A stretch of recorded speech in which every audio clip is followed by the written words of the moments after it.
Well,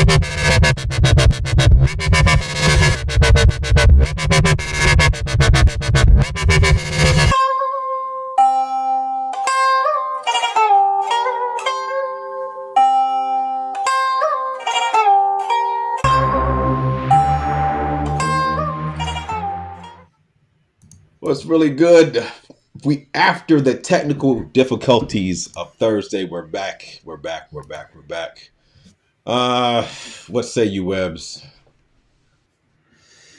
I say that it's Monday Eve. Indeed. And what a lovely Monday Eve it be. Indeed. I don't know about the lovely Monday. I mean, it's a good time, good to be alive or whatever, but the Monday Eve, I'm not a Monday Eve fan, really. Sunday Eve, rather. Monday Eve, yeah, Monday Eve. Yeah. Monday is going to be very, very interesting. Tomorrow's going to be very interesting in terms of how everything rolls. But tis what it is. Thursday, again, Act of God happened. The internet did weird stuff. So we're going to remix that show. Actually, probably be different. It'll be better. You know, second time around is always better. And we're kind because this may come as a surprise to people, but we don't script this out. Oh, no. So it's going to be totally new content. The topics are scripted, but the actual content, who knows who says what at what time. So I don't know. That being the case, let's go and kind of look at the literacy thing from a digital perspective, a software engineer's perspective differently this time, Web. So in terms of how much is your experience as a classroom teacher?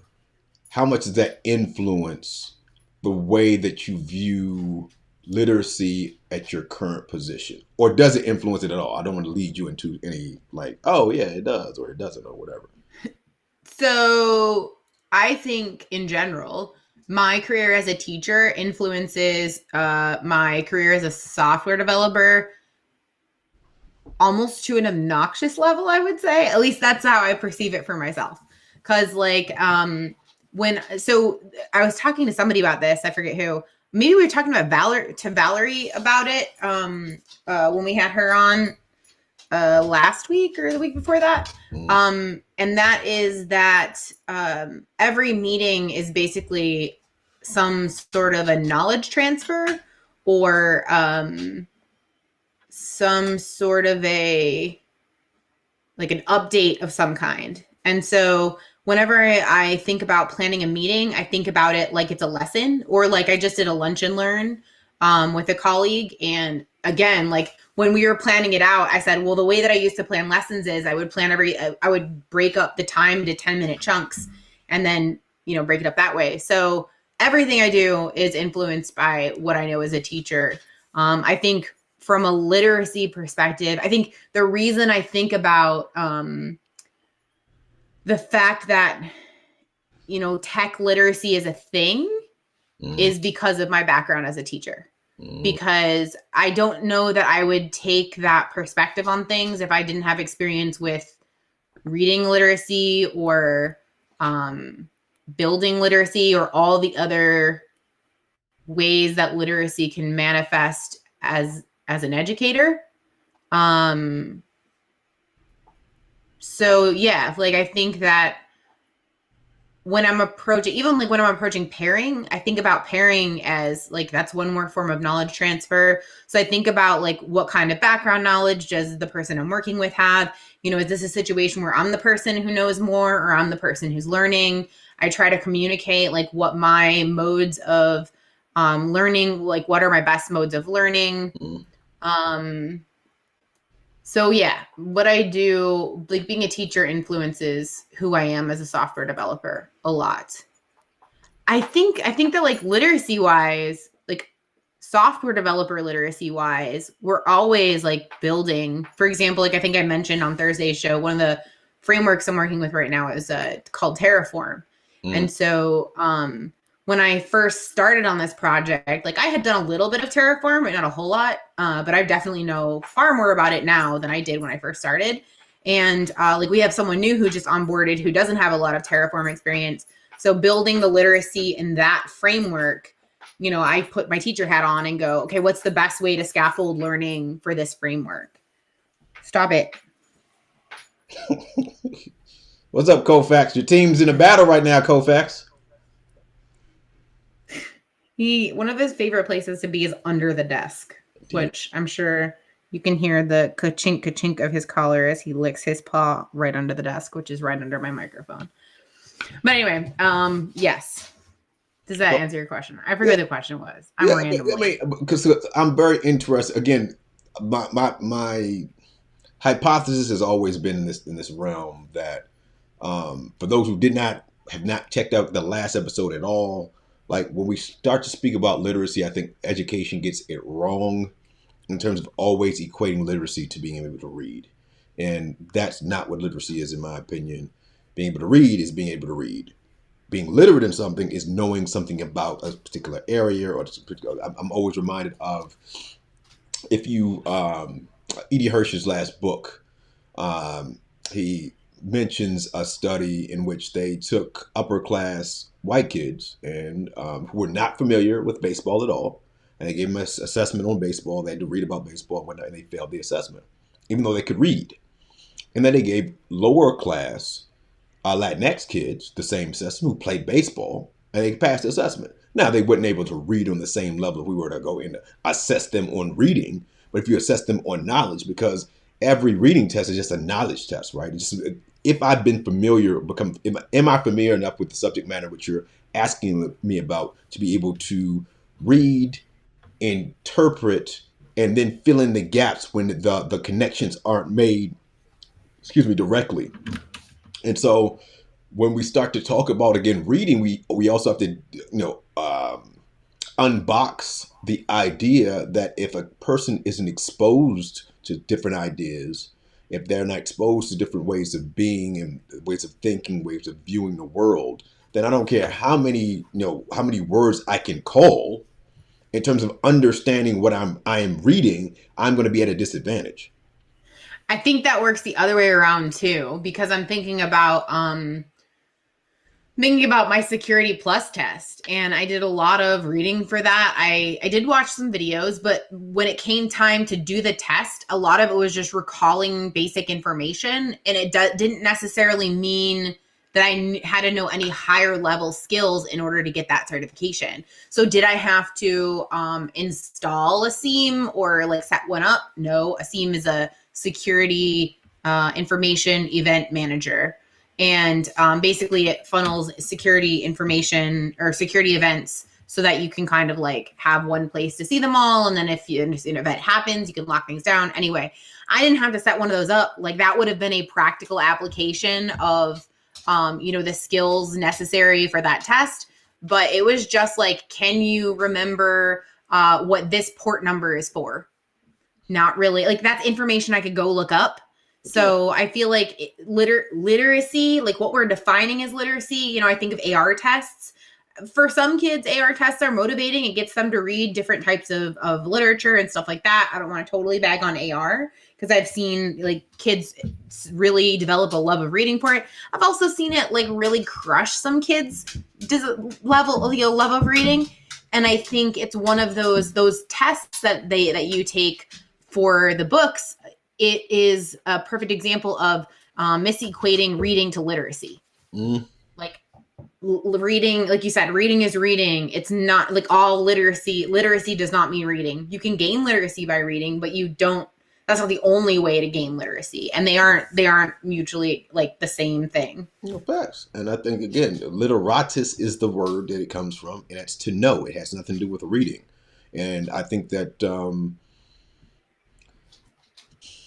we have to evolve as a profession to the point where if the point is college and career readiness and to prove mastery of information, mastery to me is taking information and applying it to solve a problem. It's not regurgitating, like you said with your security test. Well, to me, it would be there's a security event that just happened. Solve the security event. Now I know if you know what the devil you're talking about. Then you've proven to me that you're actually competent to when this happens, you can solve the problem. But if you're just asking me, where would you plug in XYZ? port 7, port 15, port 25. Well, again, like you said, that's Googleable information. I can Google that and find that information. Now, why would I waste time memorizing facts and figures that are readily at my fingertips? And I think right now that's where we're in that weird zone right now with the distance learning, right? This constant like, oh, do this. And you're like, okay, the kid can look that up. Why are you not making the kid do work instead of doing busy work? Go ahead, Webs. I don't think this is a problem that's exclusive to education either, because I've seen this on job interviews. So I went on a job interview back in the spring, and one of the questions that they asked was, it was around like, no, don't get me wrong, I did terrible in the job interview. It was not the right fit for me. It was bad. But the question that they asked was around, how do I know when my server has an error, something along those lines. And I said, well, I look for HTTP response codes that would indicate an error, like 400s, 500s, that kind of a thing. Well, what's the difference between a 400 and a 500? And I always get them backwards, and I have to like double check and go look it up. But that is look upable information. I think 500 is a server, 400 is client. You got that backwards. I think you got it backwards. 500 is a server, 400 is a client. Yeah. So, but anyway, that's something I can look up. Like, why is that something I need to have memorized? So I don't think it's something exclusive to education. I think that like there are a lot of interview processes where they want to ask these things you could look up type questions because they're gotchas or something. I don't know. Well, I think that's exactly what you just said. Exactly what I think it is. It's this is information that we as gatekeepers find important, and if you don't know this off the top of your head, oh, okay, yeah, you can't be in the club. Right. So, and going back to something that we had started to talk about on Thursday, yeah, I think a lot of it is gatekeeping. I think a lot of why there's such an emphasis on reading as literacy is I want to keep you out of my very exclusive club for some reason. And again, I'm going to give the disclaimer before you continue.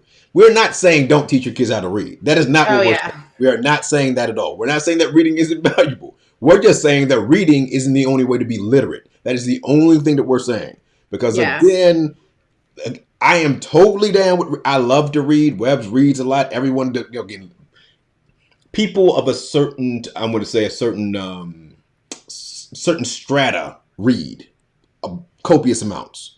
But if I don't know where you're going to go with your comment, but if you can include the I know dyslexia was the other reading issue with they can't make movies in their mind. Oh, I think it's Anafantasia. I gotta look it up. It always makes me think of the movie Anafantasia. Yeah, aphantasia, not Anafantasia. Aphantasia is the mental condition where you can't make movies in your head. So this I just learned about a couple of years ago, and it was mind-blowing to me as a teacher because one of the things I relied heavily on for both reading and writing instruction was telling my kids to make movies in their head. Well, if there's a certain percentage of kids that don't have that ability, then that's not very helpful. Also, kids with executive functioning issues like ADHD, they may not be able to like take this big long piece of text and process it all and decide what to do with it and all that kind of thing. So I think that in that respect, it's kind of gatekeeping because there are a group of, I think a fairly large group of people out there, right? Who, for them, it's not that they don't want to read. It's just that it's a struggle and it's hard. And it's not hard in that way that like, oh, if you just persevere, it'll make you a better person. No, it's just a giant pain in the butt for them because of these barriers that are in their way. So rather than making that a painful experience, why not provide them audiobooks? Why not provide them video? Why not give them these other ways of gaining that information that doesn't necessarily have to be reading? Facts. And then if you're going to go down that path, what about your EL friends, right? So if you're someone who's not bilingual as a teacher, right, it's very difficult. And so one of the things that I learned very, very quickly when I went to Taiwan, again, I went to Taiwan knowing no Chinese whatsoever. All right. So I knew no Chinese. I knew no Hakkanese either. So Hakkanese is the language of the native people of Taiwan. And so you get there, and when I was a kid, when I was really small, we had a Spanish teacher, Senor Harry. Shout out to Senor Harry, Dominican Republic. He was a homie. Um, went through. I picked Spanish up very, very quickly. Right. As an adult, it is very difficult without like spending a lot of time thinking about another language to unthink your first language, like to unthink the rules of your first language. And Chinese is totally different. Like it's not like Spanish. It's not another Romance language. This is a language unto itself. That if the tones are just wow, like you're one word, four different tones. I always have to use my hand in order to do the tones and whatnot. I love shui. Hold on, shui jiao. I love shui jiao, which is dumplings, but shui jiao is sleep. So I would go to restaurants all the time and I would order sleep. And they would laugh at me like, ah, and you were like, okay, it would hurt my feelings, but it would be hilarious. They knew what I wanted. They'd give me the food, we bounce, right? But when you start to think about EL students in classes, especially older EL students, so you're not talking about like your kindergarten friend or your first grade friend, but your kid in middle school, your kid in high school, trying to go and wrap your head around learning English with its weird silent letters and its strange structure and stuff like that. And then you're telling me the mark of intelligence is being able to read in English. Then you're kind of like, how fair is that? Like, again, there are other ways to know things other than be able to read symbols in a language on a sheet of paper. I can still demonstrate to you that I understand what you're talking about without having to do that. So my minor in college was bilingual education. And one of the things that we learn is like, oh, the best way for your students to continue to learn is get them as much exposure to specific subject areas in their native language as you can while they're working on building their English. And it blew my mind and broke my heart to come to CCSD. And my very first class, I had a big chunk of Spanish speakers. So I was like, oh, I'll just do class bilingual. I'll do half in English, half in Spanish. Yeah, that was quickly swatted down, and I was talked to. My hand was slapped for trying to do class in both languages. And yeah, that sucked. That sucked big time because I knew from like my undergrad, that this was the best way to allow them to continue to learn specific subject matter, science, social studies, math, that kind of thing. So they wouldn't get frustrated. They wouldn't fall behind. They could still, work on their content. And it was pitched or like communicated that, oh, being able to speak Spanish would be an asset because there's a high Spanish speaking, population here. Nope, that was shut down real quick because you can't have them relying on Spanish. They'll never learn English then. Yeah, but I was a first year teacher, so I wasn't in a place where I was going to push back on that. Yeah. Me now, different story. Yeah. But yeah, again, I think some of it is gatekeeping. Some of it is not being well informed about what best practices are, and some of it I think is some of it is racism. I think, but that's a whole other topic. I think it's a lot of xenophobia. Yeah, definitely. And this is one of the. So this is why I think, and I'm in another fellowship or whatever, and we're talking about ways to change education or whatever. I think that first of all, and I've said this hundreds of times, and people got beef with it. It is what it is. There should be no undergraduate degree in education, none whatsoever. That needs to be gone. No undergraduate degree. 100% agree. And I know we've had this conversation before, but the teachers I know who are really, really strong teachers tend to be, not all of them, but tend to be either they come from a school where you couldn't major in education, you had to have a major and a minor, or who did either their second bachelor's degree or their master's degree in education. Facts. I mean, I think that it becomes a scenario in which you're like, yo, fam, it's like I don't know. I mean, I think it's part of the issue is there is a very real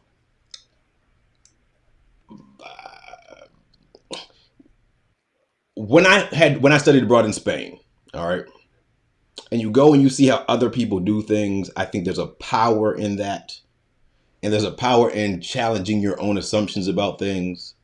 And I really think that there's a value to that. So I think every student should go to abroad to study at least for 4, 5, 6 weeks, a semester, a year, just to be immersed in a different way of being. Not to say that that different way of being is better, just you're exposed to a different value system, different cultural norms, and perhaps that makes you sensitive to certain things that perhaps you weren't sensitive before.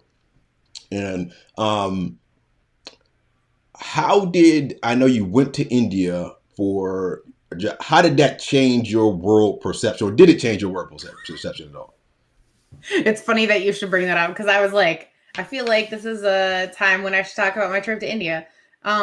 Yeah, it definitely changed my perspective on things. I think one of the things that it brought to mind was like, I don't know the best way to. There's a lot of things about Western culture that really suck. Mm-hmm. Like we're very, I feel like we're very arrogant, we're very full of ourselves, we think that our way is the best way. Yeah. Another random thing that I noticed was like we're very like cold and distant and very protective of our space. What do you mean? Like, yeah, okay, very protective. I was there with a bunch of folks from around the world, folks from Brazil and Ecuador and Chile and what do you call it? China, and it was all over the place. The UK, Spain, I think, everywhere. And I noticed that like those of us that were from the United States and the folks from the UK were very like I don't know, we were just kind of like cold is like too harsh, but the folks from like China and Brazil and India were all very like warm and welcoming and always wanted to chat, and I don't know, they were just like, they just felt more approachable than we did. I felt like we were very not approachable. So that was part of it. And like part of while I was there, like we had to do research on a specific topic, and the topic my group had was about the healthcare system in India. So it was really eye-opening, like the challenges and the advantages there. So like I had to go to the emergency room while I was there, and I was like in and out in 30 minutes. It was so much better than here. But it's not that way for everybody. So it also depends on like where you are. If you're in a more rural area, it's a lot more challenging to get to the hospital. So yeah, it completely changed my perspective on things. Just, you know, there's so much that like I wasn't aware of. It was just nice to like build those relationships. There's a lot of people I still keep in touch with. And just to spend, you know, well over a month in a country that's not my own, and to know what it's like to be in that position. Yeah, it was just really eye-opening. And I agree with you. Like, I think everyone should travel abroad and get the experience of being in a country that, you know, isn't your own, so that you know what that's like. I went there with a lot of preconceived notions about, you know, things I had to worry about and whatever. And the things that I heard from like some of my friends and family, which were kind of over the top, like, oh, make sure you don't get kidnapped and that kind of a thing. We had a connecting flight, and on my connecting flight, I couldn't find my boarding pass. And so it was really scary, because I was like, oh my God, I can't find my boarding pass. They're not going to let me on the flight. I'm going to get separated from my group. And I just had to print a new one. That's all I had to do. But in that moment, it was like, oh my gosh, what happens if I get separated from my group and now I'm in a foreign country all by myself, and, you know, whatever. But it was fine. I just printed a new boarding pass, got on my flight. Interesting. It was good. Yeah. So like, it also made me realize how many how many like preconceived notions we have that I think when you travel, it's you those are alleviated in a lot of ways because you see people as people. And you gain the literacy of another group of Yeah. individual, right? Mm-hmm. I mean, without that, Absolutely. someone could have told you something about India, you would have perhaps believed it because you've never been there before. And so I think that is a piece of knowledge that you didn't read, you experienced it. You were able to, when you returned, you were able to inform other people. Oh, hey, this is not, that's actually not true. This is actually how it is, or whatever. Um, and I mean, that's how I felt about uh, Taiwan, as I felt about Spain, but what I felt, when traveling through Europe. When you go different places and you're exposed to other thoughts, you're able to approach things that you even did on a regular basis in a different way. Um, because again, you have some different knowledge. So when we talk about literacy, again, it is not all I got this from a book and this is the only way I've experienced it. I would dare say that reading about the Eiffel Tower and going to the Eiffel Tower are two completely different experiences. So, having been, I mean, I'm afraid of heights, having been on the Eiffel Tower and felt it sway and have to sit down on the ground and shake because I was scared of going up higher. My wife went all the way to the top. And when she got back down, she was, oh, I shouldn't have went to the top. I was like, yeah, I told you. To feel the sway of the Eiffel Tower, I don't need to read about the Eiffel Tower anymore. Like, if I need to know, factual piece of information, who built the Eiffel Tower or how tall it is in meters or whatever, yeah, fine. But the experience of being able to go in the Eiffel Tower is something that you can't actually accurately describe with a sheet of paper. Like, if you hadn't been there, it's not something that I could explain to you. And so I think that as educators, our job is to make students literate in the experiential sense as much as possible. That's why I hate when kids don't have field trips and opportunities to go and touch things and feel things and go places. I think that's a kind of a shame, because again, if I'm just reading about a trip to a farm and I've never been to a farm before, you're talking about an abstraction here. That's great that I've seen a chick, but I've never picked a little baby chick up and walked around and say, oh, this is what a chick feels like. You know what I'm saying? So no. Yeah. So when we talk about what is reading, Webs, define, if you were to define what reading was, how would you define it? Yeah, I think reading is really just like decoding symbols on a page. Um, Is there a point to that's reading? Like, what's the point of reading? Well, I think there is, like I said, it may not be the only way to gain literacy, but gain knowledge, transfer information, communicate. I think the big point of reading and writing is to communicate ideas. Uh, Because I think too, I might have mentioned this on Thursday, was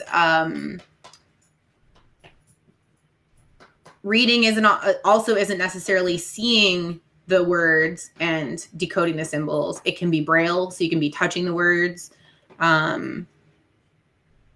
is You have is like, is an audiobook reading? I would say, yeah, it is. I think audiobook is reading. Why? Why would you say in the web school of education? Why is audiobooks reading as well? Because I think that there are some, if I don't have access to, I think, I don't know. Because part of me is like, well, is it reading? Because then, like, is a podcast reading? Because I would say, no, podcast isn't reading, but that's because that isn't available in print. So I feel like an audiobook is making an accommodation for something that is in print so that it's more accessible to other people. Whereas a podcast is only available in audio. I Podcasts have mean, transcripts. oh, that's a good point. I mean, they have transcripts. I mean, all my NPR podcasts, when I miss them, I just I can read the transcripts while I'm listening to it. I can see exactly what people are saying. I will say that I think that audiobooks are not invalid forms of literacy and reading.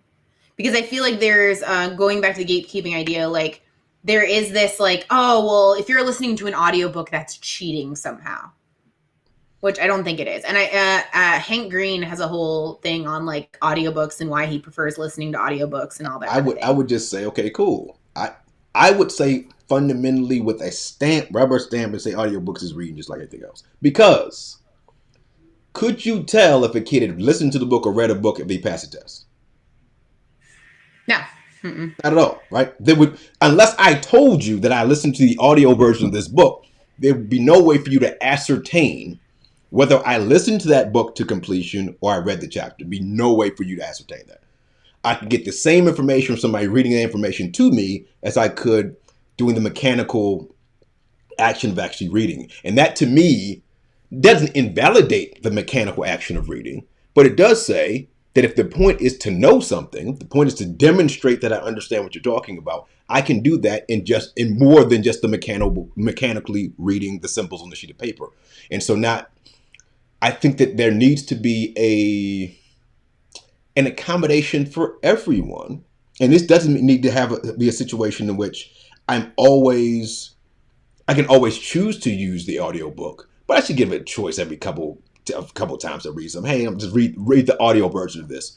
Great. Now, if I see the student always is opting for the audio version, and this person happens to be a very weak mechanical reader, then perhaps I say, okay, Bob, this time you're going to mechanically read, and we're going to make sure that you understand how to decipher the symbols. But it also could be an opportunity for you to have a conversation with that kid about does he have what's the term with the I can't make the pictures in my head. Oh, aphantasia. Aphasia, right? It's not aphantasia. Aphasia. Aphasia is when you can't like aphasia is a different thing. I can't remember exactly the definition, but it's a different thing. Aphantasia. Aphantasia. So when you have aphantasia, dyslexia, there may be a reason why that person is avoiding the mechanical process of reading. And then that's a conversation you could have in order to say, here are ways that we can go and help you read. But what I'm not going to do, and I think this is the thing that really frustrates me with our profession a lot of times, because you can't do something on grade level, I'm going to keep you from other activities. And I think that is my biggest beef. You can't go to read it. You can't go and make this movie. You can't do this. You can't do something. You can't go to specials, whatever, because you can't read on grade level. Well, can't we have both opportunities for the kid to work themselves up into whatever stamina they need in order to be able to be a grade level reader while still actively participating in activities that are going to ensure that in other areas they're not weak? And because I think back to what you just said about your EL friends that first year, well, just because I speak a different language doesn't mean that I'm stupid. Like it just means I don't speak your language. And there has to be, and I go back to Procter & Gamble. When I work for them, this is an international company. This is not an American company. This is not a company we do business only in English. There has to be ability for me as an English speaker to go and speak to somebody who speaks Japanese, and for some way for that to be translated so that I understand what you're talking about, you understand what I'm talking about, so we can go get this money. So English isn't the king language, right? It's just a language. And not to say that you shouldn't learn English, because I think learning as many languages as possible is a good thing. But to say that you can't do other things because you don't know the English language, I think that's silly. Yeah. Yeah, one of the things that was interesting about India was like there are hundreds of languages there, like so many languages. And it's just, I don't know, it's just, I mean, there's definitely still a what do you want to call it? Not a bias, but like Just have a national language. What? Just have a national language that everyone expected to, like a language for commerce or an official language on the books. I'm assuming Hindi is the national language. I believe so. I have to look that up. I'm pretty sure. Yeah, but there's definitely still a like, oh, certain languages are better than others or more important than others, but there are hundreds of them. There's so many. Go through the African continent. You've got thousands of languages, right? Yeah. And if you're think about the scenario, language is, again, it's just to be. I wouldn't speak a language that I know that you don't understand if I want you to understand what I'm talking about, right? I'm going to find some way for us to understand what we're talking about. And that's one of the cool things about when you go abroad and you don't know the language, you figure out ways to tell people that I want something, right? And you probably had that experience in India where I want that looks delicious in the corner there. I don't speak Chinese, but I want that. I point, I use my eyes, I use, I find somebody on the street and ask somebody if they know English. Can you explain to this person that I want that buns in the corner? There are ways to communicate ideas, and people, I don't care how like not academically proficient a kid is. Everyone, I think, I've very rarely found people who are not smart enough to get what they want. Like, I mean, generally, if I want something, I figure out some way to communicate to you that that's my desire is that thing. So, I mean, which is another literacy technique, right? I want this. I need to be understood. What ways can I be understood? Finger motions, my eyes, crying, jumping up and down. There are ways that I can physically allow you to know that I need certain things. Which drawing a picture. I've relied on that a lot. I think too, going back to the traveling abroad thing, I think traveling abroad makes you humble. Facts. It makes you realize how big the world is and also small at the same time. And it puts you in an uncomfortable position of like not being literally out of your comfort zone. And I think that was a really transforming experience too. It made me much more patient in some ways when I see someone who, for here, like doesn't speak English and is struggling to deal with something or whatever. Like, yeah, I'm just a lot more patient, appreciative. Not that I wasn't super patient before, but like, I appreciate it in a different dimension, I guess. But you are heavily reliant on other people when you travel abroad and don't know language. Like, there's no way for you to be self-sufficient at all. Yeah. And Mama Rachel, if you're watching this, love you. She kept me alive in Taiwan. Had I not had her, I would have starved to death. I wouldn't have had an apartment, a phone, nothing. I would have been hemmed up. And like literally, she wrote me notes that I kept in my wallet. So when I wanted to travel places, I would just like, this is what I want. Like, this is where I want to get a ticket to. That's where I want. Cool. They get to join you rock and roll. It makes you understand that you are not superhuman, that you are relying on other individuals. And I think a lot of times, I was not to say I don't try to be as humble as possible, but here you can get up, get in your car, go where you need to go, get your food, come back, whatever. If I would have broke my leg in the street in Taiwan, I would not have been able to explain to the paramedics, hey, this hurts or whatever. I wouldn't have been able to do that. So I think that's something else. In terms of strategies, Webs, in terms of strategies for literacy, and when we talk about literacy, and we're not talking about just reading, we're talking about getting information. We want our students to be knowledgeable about things. What strategies did you utilize when you were in the classroom? I'm trying to differentiate between strategies and tools.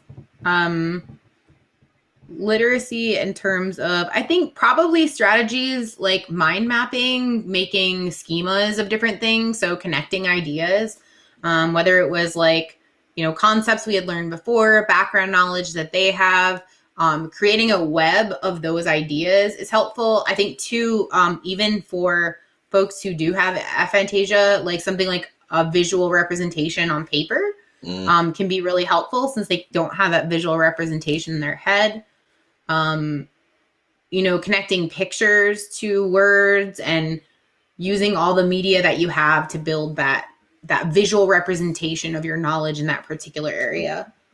I think that would be one of mine. Well, the drawing, like I think the drawing, sketch noting, drawing, whatever. That is like my favorite go-to with especially the littles who cannot, even your littles who speak English are not individuals who are going to be able to read or write at a level in which they're going to be undisputed. They're going to be understood without question. But drawing stuff and having them walk you through a drawing, I think, is a great strategy. The other thing is, like, these kids know a lot of stuff about a lot of stuff already. And so that prior knowledge situation, having conversations with them in terms of, I watched this cartoon about SpongeBob and he did X, and that's kind of like this. Great. We just did the kindergartners are studying about space. We just went to Mars last week. We're going to continue going to Mars this week. And just a little very short. Ready Jet Go video about the fact that it's cold and there is no water on Mars. Great. So I mean, cartoons. The kids thought, oh, that's just like this cartoon, Mr. Lang. I had never seen the cartoon before. I was like, all right, sure, kid. Yeah, cause he gets cold too, because he lives in the North Pole. I was like, well, that's a great comparison. Mars would be kind of like living in the North Pole. If you didn't have a cold North Pole, you would like freeze to death, right? Yeah, I'd freeze to death, just like on Mars, right? So suddenly the kids are, you're able to decipher in your own, giving your own Rubicon lexicon this new information by comparing it to the information that you already know. Go ahead, Webster. Yeah, I think one of the so two things. I think this is probably a strategy that's beneficial not just for teachers but for parents is just asking questions and probing questions that connect different things. Like you had mentioned, what other places do we know that are cold, or where have we seen this before? Like especially if you've been with that kid for a little while and you can recall yourself as an adult some of the past experiences that they could connect to. Oh, do you remember when we went to the science museum? Or do you remember when we went to, Aunt Cecilia's in Wisconsin and it snowed there? And, or we had that really cold day a couple years ago and there was ice on the grass. Like all of those are ways of connecting those together. And one of my favorites, and maybe this is a little passe, but I have found it to be tried and true strategy, is the KWL.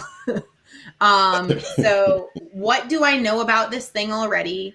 What do I want to know about this thing? Because I think part of literacy is knowing or having questions you want to ask and getting answers to those questions. And then what did I learn? And I have a longer version of this somewhere where I added a couple of like in between steps. The KWL, QTIA. You got the yeah. They got 15 different versions. Yeah. But I just like you can do inferences and observations as you're reading, listening to, watching, whatever. But it's just a way of keeping those thoughts kind of organized that I really like. We used KWLs when I was a kid and when I was a student. And it's just a really methodical way of going through a new piece of media or whatever. Like it's not just about reading. It can also be a video or a podcast. And I think kind of that KWL kind of realm. I mean, I like Crazy Eights, and so if you've read the Google Venture Guy's book, they kind of use it to. I changed the actual procedure, but kept the concept. And so one of the ways to kind of have kids explain what they already know about something is take a sheet of paper, take your Jamboard, take your Padlet, whatever you utilize for mind mapping, etc., and say, okay, cool, we're going to create 8 boxes very quickly. And what you're going to do is, here's a question, and you just come up with 8 different crazy, zany scenarios. How would Superman, and what questions would Superman have about this? Oh, he would say, is there anything green that looks like kryptonite about this, Mr. Lang? Okay, what would Wonder Woman say? Could I park my invisible jet on it?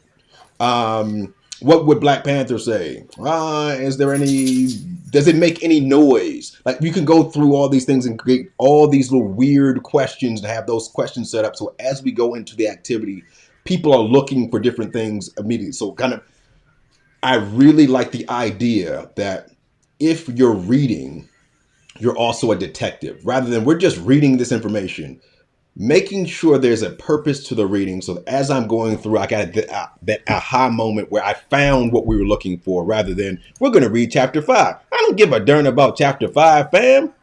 Now, if I'm not looking for a particular piece of information, nugget of information or whatever, and say, okay, cool, we're going to take this piece of information, we're going to do some work with it.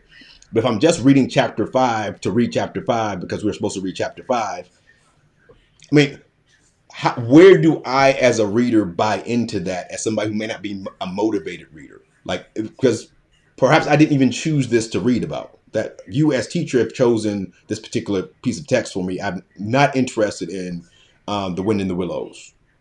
But if you give me a reason to be interested in The Wind in the Willows, I'm looking for a particular thing. I'm going to go in. Mr. Toad is. We have to redesign a vehicle for Mr. Toad. And we're going to read chapter 5 to find out what kind of vehicle we would design for Mr. Toad. Now, cool. Now I'm big into cars, Mr. Lane. Great. Let me read about Mr. Toad does this. He's small. He likes to go or walks at night. He lives close to a bog. Cool. Now we can design that thing, and I'm actually doing work with the information we're dealing with rather than just reading. Go ahead, Webs. I think something that you're hitting on though, and a slight difference between just asking questions and giving purpose is that 3 Bloom's level 1 or level 2 type questions about the chapter 5 is not going to motivate a kid to read. They're going to be like, why? What color is Mr. Toad's car is not going to sell me on why I should read this book. What did Mr. Toad and Mr. Frog fight about is not going to motivate me to read the book. But adding that element, that sprinkle of creativity in there where it's like, okay, read this chapter and tell me what kind of car we need to build for Mr. Toad because he needs a new car. Now I need to know about the character. I need to know about what's happening in this particular situation. Does he get stuck in the mud? Does his car get hit by lightning? Now I've made it this higher level purpose. It's more of a purpose than it is like, oh, I'm just going to answer these random questions. So I think just that bumping up of what their purpose for reading is makes it so much more engaging than just here's 5 questions about chapter 5. Figure it out. Enjoy. It also creates a design brief, right? We're going to do a design brief. We need to go. Our client is Mr. Toad. We need to go find out about Mr. Toad. You're talking about that's college career ready skills. This is something like we kind of spoke earlier today about being able to look at work as work instead of we're doing a classroom assignment. Don't really care about a classroom assignment, fam. What I want you to be able to do is be a citizen that gets a job, that makes money, to make sure that Mr. Lang, when I get retired from CCSD, that I can live on that PERS money until I kick the bucket. And I want to make sure that them tax dollars is flowing into PERS because I helped you get to a point where you were learning real skills to do real work rather than just, we're coloring a sheet of paper. Again, I don't care about busy work to prove mastery. And I think we need to get away from that as a profession and look at, again, if I want my student to be able to be a software developer, I want my student to be able to work at a design company. I want my student to be able to be a marketer or work at an ad agency or whatever. What are the real skills? Doctor, nurse. What are the real skills, right? Yeah. So instead of playing school, we need to be playing job and work and saying, okay, cool, fam, this is what we want to be able to do. The kids right now, so our 3rd, 4th, and 5th graders are building gifts. And they say, it's fun. The reason why you're building gifts is because you're going to have the next phase of your project is a design brief for kindergartners. You're going to build an ABC book full of gifts for a kindergarten student. We're going to take this fun activity and say, you can actually think about the social media, the number of people who run different companies' social media that have to be able to build gifts very quickly, maybe be able to apply gifts to the right situation, be able to not get in trouble with gifts, right? So if I put the wrong gifts, something that's totally distasteful on Wendy's social media, I'm probably looking for another job. I've got to be able to know there's a thin line between, totally, this is a cool, like really, really cool thing, and this is not a really cool thing. And if I don't do that effectively, I could lose my employment. So also contextually understanding the climate of society at the time and whether a thing is appropriate or not. Facts. So, I think those are all cool things. What do the tools that we can kind of redefine literacy look like? And there's tools. The funny thing about all these shows, Webs, is we come back to the same tools. Like you can utilize the same basic skill set to do a lot of the work in your classroom. And I think one of the things that's really frustrating teachers at this point is, all these, no. You use the same funky tools to do the same things over and over again. And it's not really like, I don't say it's uber difficult, but it's like if you master these tools, you are going to be someone who looks into the future of education and laughs like really, really, really hard in terms of I've already mastered these things and we're good to go. So first and foremost, PBS. That Pbs Learning Media. I'm assuming the Dodgers scored. That's what it sounded like. Okay, so they were down 1-0 when we started the program. But anyway, so PBS Learning Media, if you're talking about taking literacy as in learning and knowing about things, this stuff is already vetted. You've got all, and I'm just going to show you very quickly. I'm going to type the word Mars in here. And when I start looking for stuff for my littles, I'm going to say I want Mars for pre-K, K and 1. Bada bing, right? So I've got Exploring Mars. It's a 3-minute video clip. It's a cartoon. It's going to be something that's accessible for my little friends. My point is not to confuse the kid. I want the kid to get the information as simply as possible in a way that they're going to be able to access it and then regurgitate to me that I understood it. And that very same clip, that Exploring Mars clip, is what we've used this whole rotation. Kids that only speak English. I say frio, Mr. Lang. I say frio. I'm like, yo, yeah. It's because the kid is actually shaking on the thing. So being able to have a scenario in which kids that only speak the English language are able to contextualize and understand, okay, on Mars it is cold. All right, got you. There's tons of things inside there. Go ahead, Webs.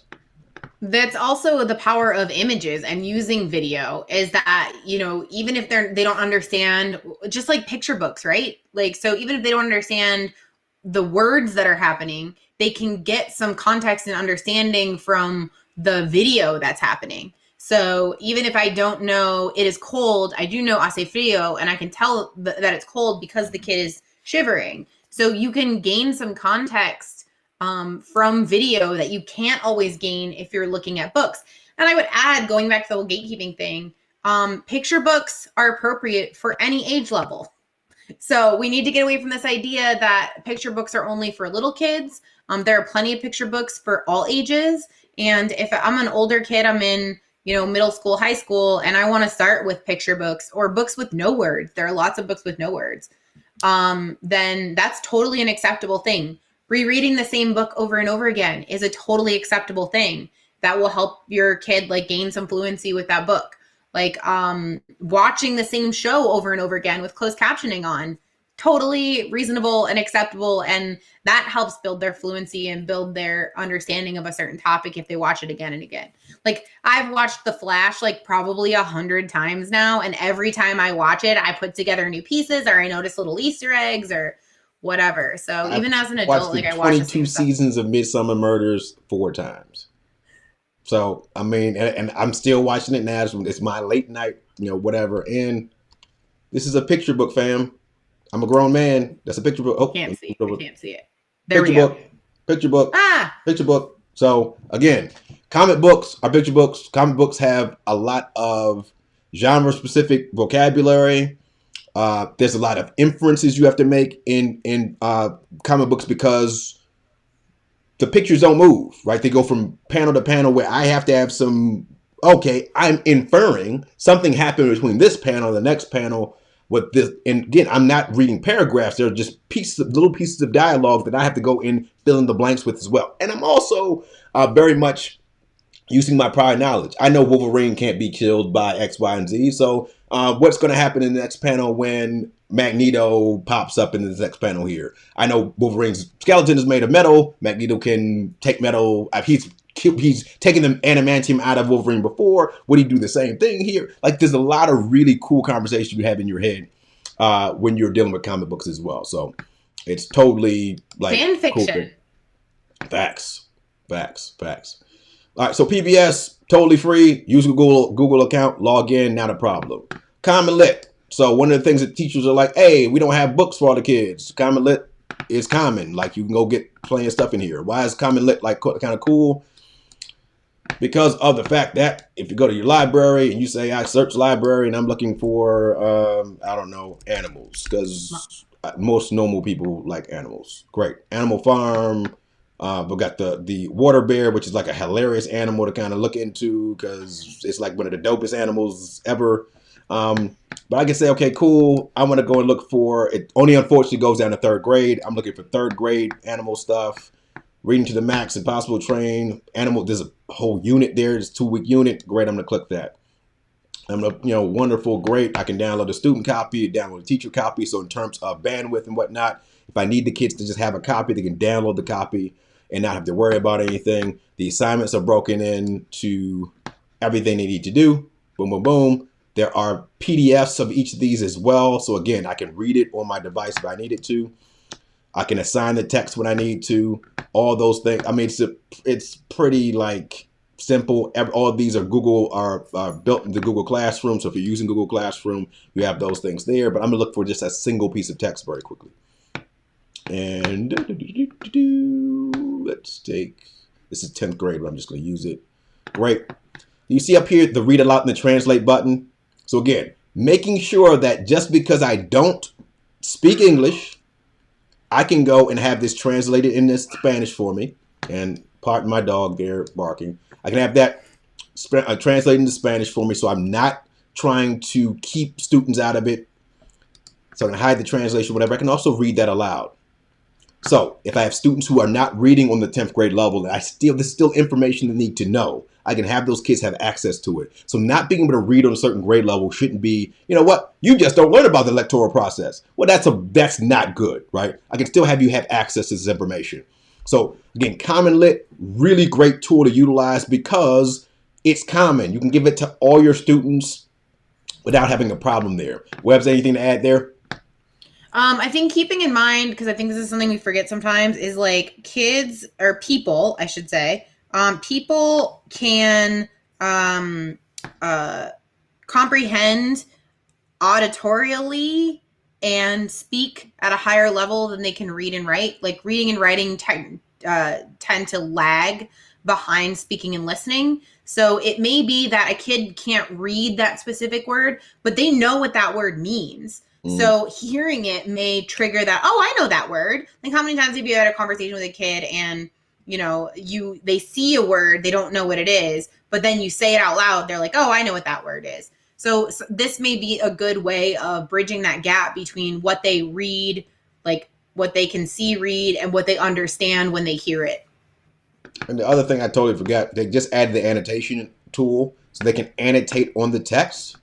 There's also the discussion tool that's there. So if you want to have a situation where that's a YouTube video, all right, that's going to show you how to lead the discussions inside if you need to. That's the discussion question. But if I wanted to go here at the top and say, cool, I always do that wrong, add text. I can go and annotate right on that text and say, okay, that word expensive, I have no idea what the word expensive means. Let me go and just give that as front loading for our students to know expensive means it costs a lot. All right, cool. We just get that out the way. Also gives you the Lexile level there. But again, if you have the read aloud, and you can use the read aloud there or the translation there. I'm going to hide the read aloud and go to the translation. The translation there as well. It will show you the translation, the read aloud right next to it, which is really dope. All right, the other thing is the other tools that are there. Wakelet, and the reason why I show you Wakelet as a literacy strategy is the adding of images, but also if I add any text to any of the Wakelets here,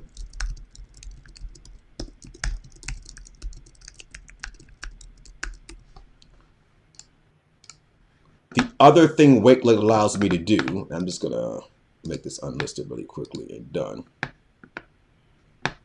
is it gives me Immersive Reader for all the text that I have there. So I hit that button. That's it. My name is Bob and I'm really funny. It'll read it to my student. I can also change the reading preferences. So if I want that to be in Spanish, I'm going to have that whole thing. Me llamo Bob y soy muy gracioso. Now, it'll change the language for me so my Spanish-speaking friends can also get the assignment done. What's more important in terms of my situation, as you're reading or learning to read in English, I still want you to do work, fam. You're not going to get out of doing the projects that we have to deal with. But that's a great way to kind of just deal with that. And an Immersive Reader tool also works for a lot of, and I'm going to edit this very quickly. It also works for a lot of just regular links. So I'm going to go just because the Dodgers are playing. Dodgers are losing 3-2. So Webbs will get off the call so you can go and watch your Dodgers. I'm going to go and I'm going to take this article. All right. So I always say his last name incorrectly. Tagovailoa made his debut for the Dolphins today. Great. Perhaps I'm going to have that as a URL that I'm going to paste inside there. Great. It's going to pop up. And it doesn't work with all the articles. It works a lot with like a lot of the Whichcomb articles I do. That's not what I want to do. You saw it there. So you'll see the beta version of that, the Immersive Reader being built into the actual article. And it is going to work. So awesome. I get the Immersive Reader there, and that's going to read that article for my student. It'll also give it the power to go and again translate it into English, or to Spanish rather. So you can take the internet and bring it into Wakelet, have the students have it translated. That Immersive Reader tool is also in your Canvas course. So anything that you get in the Canvas, any text that you add to Canvas, you have that same ability. Immersive Readers also inside of, I'm just gonna, I know I have one that's there. No, I don't want to use that one. Yeah. It's also inside of any topics that you use in Flipgrid as well. So you can have the kids create videos, and the Immersive Reader is still going to be inside there. So again, in terms of literacy, you can take the literacy and like really, really give kids a higher level understanding of exactly what you want them to do, without them being English proficient, without them being academically able to read on a certain level, and still give them the ability to understand what you want them to do. I would add to that as a tool, YouTube. Like if you get reliable, trustworthy YouTube channels that are high quality content, like the SciShow Kids, like the Crash Course Kids, like those are all great resources where students can have access to information that's not necessarily reading. Although if you want to build their ability to read words, like turn on closed captioning. That's a really great way to integrate that. Actively Learn for our Clark County School District friends. This has been purchased by the district for everybody. You still have access to all this stuff. You can have kids log into Clever to deal with this stuff. But Actively Learn, I've got a scenario here in which I've got all these great little things I can add inside of the deal. So you can build these yourself. These are all come pre-created inside here. You can add YouTube videos here, all kind of stuff, ask questions and polls, all kind of insane things you can add to your Actively Learn deal. And again, it's going to go, this is more of a 3rd grade through 12th grade hustle, even though I believe they do have some text inside here. You can also upload your own, you can import your own text here from anywhere on the internet. Lastly, but not leastly, podcasting, fam. Like, go Synth. We've talked about Synth quite a bit. You can go through, record your audio. It's going to automatically transcribe anything that you say. And again, you're going to have students, especially your kinders and your 1st grade students, who are going to be far more effusive when they're talking than if you ask them to type or write anything. So, hey kid, what do you know about so-and-so topic? Flipgrid is great too. I'm just going to record myself, or also, hey, you know what? You got 256 seconds in order to tell me about the SpongeBob episode you read or you watched that's similar to what we just talked about in class or whatever it is. And again, this transcribes. It can be embedded any place that you utilize anything that you deal with. So, I mean, go ahead, Webs. I would say too, like, depending on the content, right? So if the purpose is to encourage them to practice their English, that's one thing. If you're working in another subject area, or you're doing something where, you can give them that thoughtful break of like, hey, the most important thing about this particular lesson is that you understand the content. Your production can be in your native language. So I would do that with my students sometimes. Like, instead of putting it on them to do the translating, I'd put it on myself to do the translating. So as long as they did their assignment in their native language based on, what they could pick up from the lesson, I would figure out a way to translate it so that I could understand if what they were sharing with me was correct or not. Because the important thing was that they were producing, some artifact that says, yes, I understand.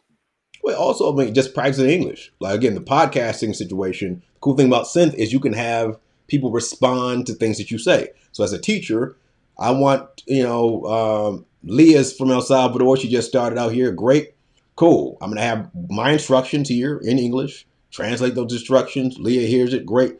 Leah, I want you can say what you need in Spanish, but I want you to try to include one English vocabulary word that we talked about during the class. You can say everything else in Spanish, but that one word, I got to have that one word. And you can define it in Spanish, but I want to hear the word in English, Leah. All right, great. Chlorophyll, great. Now you can describe to me what chlorophyll means in Spanish. That's totally cool. But I know you know that academically relevant English term in English so that I can prove to my boss, or anybody walking the street, yeah, she knows what chlorophyll means. She knows what the word chlorophyll is. If I were to say that word, she could define it in Spanish, and we can translate that back and forth. I think the same thing with Flipgrid, having the ability to respond to someone in Flipgrid makes that an incredibly valuable tool. Any way that there's two-way communication in a constant way. But I think YouTube, Hakeem Olajuwon, very famous basketball player from Nigeria, he learned his English by watching television. Why? Because you're hearing words in context, you're in conversation, you're able to parrot very well. Hey, I can use that same sentence structure to respond back. When I lived in Spain, the only quasi-English channel that we had was BBC and German MTV. And so I taught myself enough German to figure out when my favorite shows on German MTV came on. Heute, Donnerstag, those kind of words. Jetzt gleich is my favorite word in German, jetzt gleich. So just gleich means coming up right now. Donnerstag is Thursday. Heute is today. So you would find these words and you're like, all right, cool. I know exactly what those words mean because I'm watching TV and you can cheat. So I think the YouTube thing is genius. That's something else to kind of keep in mind. So definitely. But like, let's get beyond literacy as solely reading. Let's kind of challenge ourselves to say, I want to know what this kid knows. And if he doesn't or she doesn't get this from a book, it is okay as long as you demonstrate to me what you know you don't know. Yep, agreed. Any closing thoughts, ideas, things for the beauty tips webs before you get to the Dodgers game? No, just like, broaden what you hold in your mind as the definition of literacy and incorporate those other things, and don't be aware of your own gatekeeping, I guess. Like I have lots of friends who still will like criticize people's grammar, your versus your and whatever. I think the key thing is, are you getting your point across? Because if I'm posting on social media and I have a mistake where I do Y-O-U-R instead of Y-O-U''re, you understand what I'm saying? Like, that's the important thing. So how about we just like let it go? Let it go. Let it go. Oh, the other thing though that we didn't doesn't matter if it's your or your. Yeah. Oh, well, there. Yeah. But let it also go, man. like, Let it go. if you're thinking about exposure, think about things that your students might lack, right?